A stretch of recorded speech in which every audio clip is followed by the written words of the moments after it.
পূজারিণী।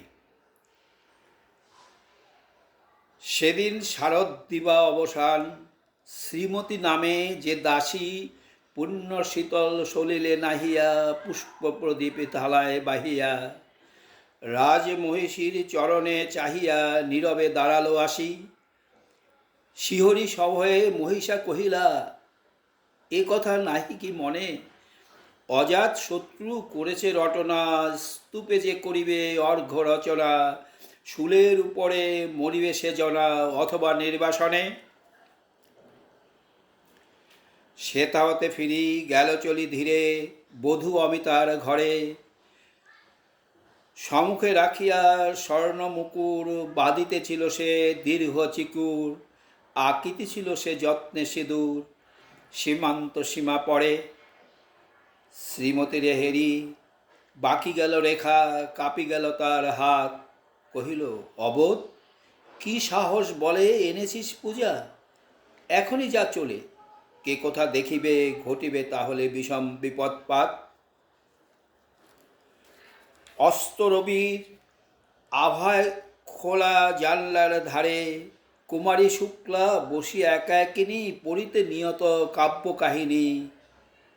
চমকি উঠিল শুনি কিঙ্কিনী, চাহিয়া দেখিল দ্বারে।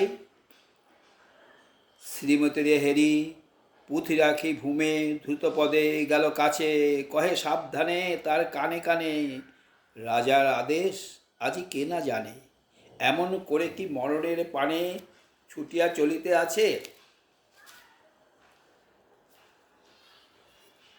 দ্বার হতে দ্বারে ফিরিল শ্রীমতী লইয়া অর্ঘ্য থালি, হে পুরবাসিনী সবে ডাকি কয়, হয়েছে প্রভুর পূজার সময়।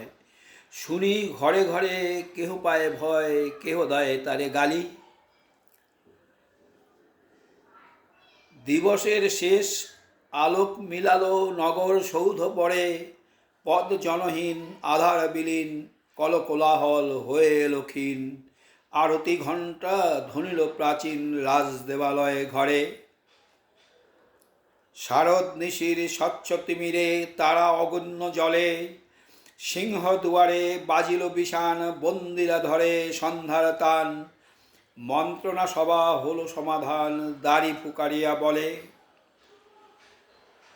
এমন সময় হেরিলা চমকি প্রসাদে প্রহরী যত, রাজার বিজন কানন মাজারে স্তূপ পদমূলে গহন আধারে জ্বলিতেছে কেন যেন সারে সারে প্রদীপ মালার মতো।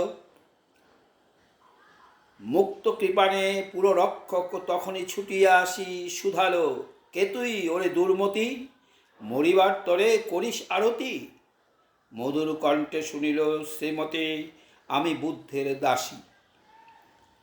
সেদিন শুভ্র পাষাণ ফলকে পড়িল রক্ত লিখা, সেদিন শারদ স্বচ্ছ নিশীতে প্রসাদ কাননে নীরবে নিভৃতে স্তূপ পদমূলে নিবিল চকিতে শেষ আরতির শিখা।